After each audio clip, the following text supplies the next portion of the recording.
السلام علیکم ورحمۃ اللہ وبرکاتہ۔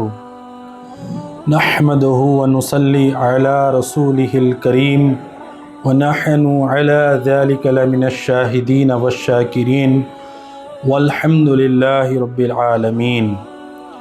اللہم صلی علی سیدنا محمد وعلی آلہ وصحبہ افضل صلواتک وعدد معلوماتک وبارک وسلم۔ آج ہم سورہ فاتحہ کے فضائل اور برکات سننے کی سعادت حاصل کرتے ہیں۔ امام مسلم علیہ رحمہ روایت کرتے ہیں کہ حضرت سیدنا عبداللہ بن عباس رضی اللہ عنہما فرماتے ہیں کہ ایک دن جبرائیل حضور رحمت للعالمین صلی اللہ علیہ وسلم کے پاس بیٹھے ہوئے تھے کہ انہوں نے اپنے اوپر ایک زوردار آواز سنی۔ انہوں نے اپنا سر اٹھایا، پھر فرمایا یہ آسمان کا ایک دروازہ ہے جو آج سے پہلے کبھی نہیں کھلا۔ پھر فرمایا یہ ایک فرشتہ ہے جو آج سے پہلے زمین پر کبھی نازل نہیں ہوا۔ پھر اس فرشتے نے آپ کو سلام کیا اور دونوں نور کی خوشخبری دی، یعنی دو نور اس وقت آئے اور ان دو نوروں کی جو ہے خوشخبری سنا دی گئی، اور کہا یہ دو نور آپ ہی کو دیے جا رہے ہیں، آپ سے پہلے کسی نبی کو نہیں دیے گئے۔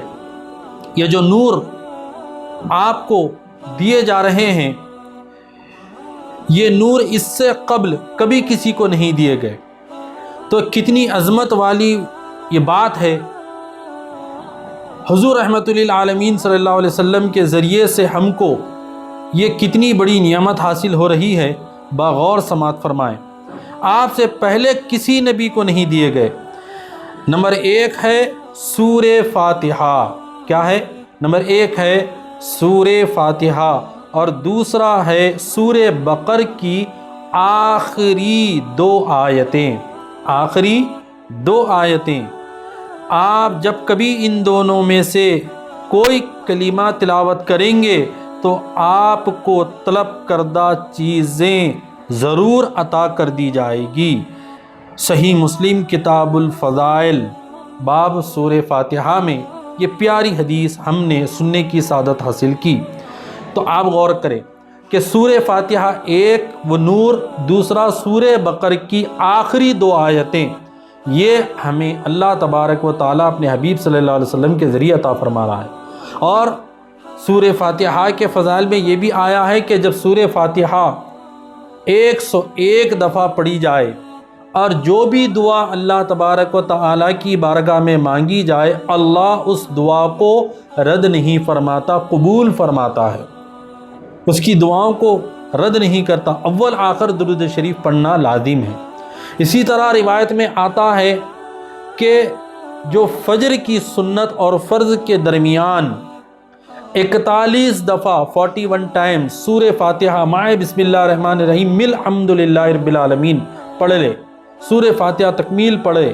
ایک یاد رکھیے، سنت اور فرض کے درمیان اسی جگہ بیٹھ کر 41 دفعہ پڑھے اول آخر درود شریف، تو آپ اپنے مقصد میں جو دعا کریں گے اس کو پا لیں گے۔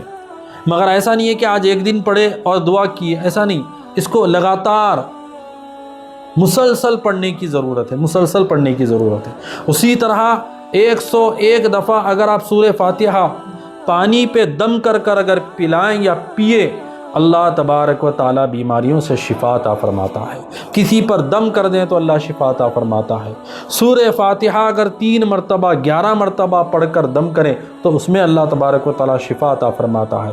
سورہ بقرہ کی آخری 2 آیتیں پڑھ کر اگر ہم اللہ سے دعا کرے تو ہر بلا اور مصیبت سے اللہ حفاظت فرماتا ہے۔ سورہ فاتحہ، اور ایک روایتوں میں یوں بھی آیا ہے کہ سورہ فاتحہ 4 قل بھی اگر پڑھ کر دعا کی جائے، دم کر لیا جائے تو اللہ حفاظت فرماتا ہے۔ تو ہم دعا کرتے ہیں کہ اس ماہ رمضان المبارک کی سعادتوں میں ہم سورہ فاتحہ کی تسبیح کثرت سے پڑھیں گے، اپنے مقاصد کے لیے دعا کریں گے۔ سب سے اہم ترین دعا آج کے دور میں جو کرنے کی ضرورت ہے، لاک ڈاؤن بھی ہے، کثرت کے ساتھ سورہ فاتحہ پڑھ کر جو وبا اللہ تبارک و تعالیٰ اس وائرس کو ہٹا دے اور تمام عالم انسانیت کی حفاظت فرمائے، اس مقصد کے لیے ہمیں دعا کرنے کی ضرورت ہے۔ اللہ تعالیٰ سے دعا کرتے ہیں، اللہ پاک پروردگار عالم ہمیں سورہ فاتحہ با کثرت پڑھنے کی توفیق عطا فرما اور ہمیں کثرت کے ساتھ دعائیں کرنے کی توفیق عطا فرما۔ بالخصوص ماہ رمضان المبارک کی سعادتوں میں بسم اللہ شریف کی تسبیح، سورہ فاتحہ کی تسبیح کا اہتمام کرنے اور کثرت سے دعائیں کرنے کی توفیق عطا فرما۔ تمام بیماروں کو شفا عطا فرما، تمام دعائیں کرنے والوں کی دعاؤں کو قبول فرما، روزے داروں کے روزوں کو قبول فرما، تراویح والوں کی تراویحوں کو قبول فرما۔ وصلی اللہ تعالی علی خیر خلقہ محمد وعلی آلہ وصحبہ اجمعین برحمتک یا ارحم الراحمین والحمد للہ رب العالمین۔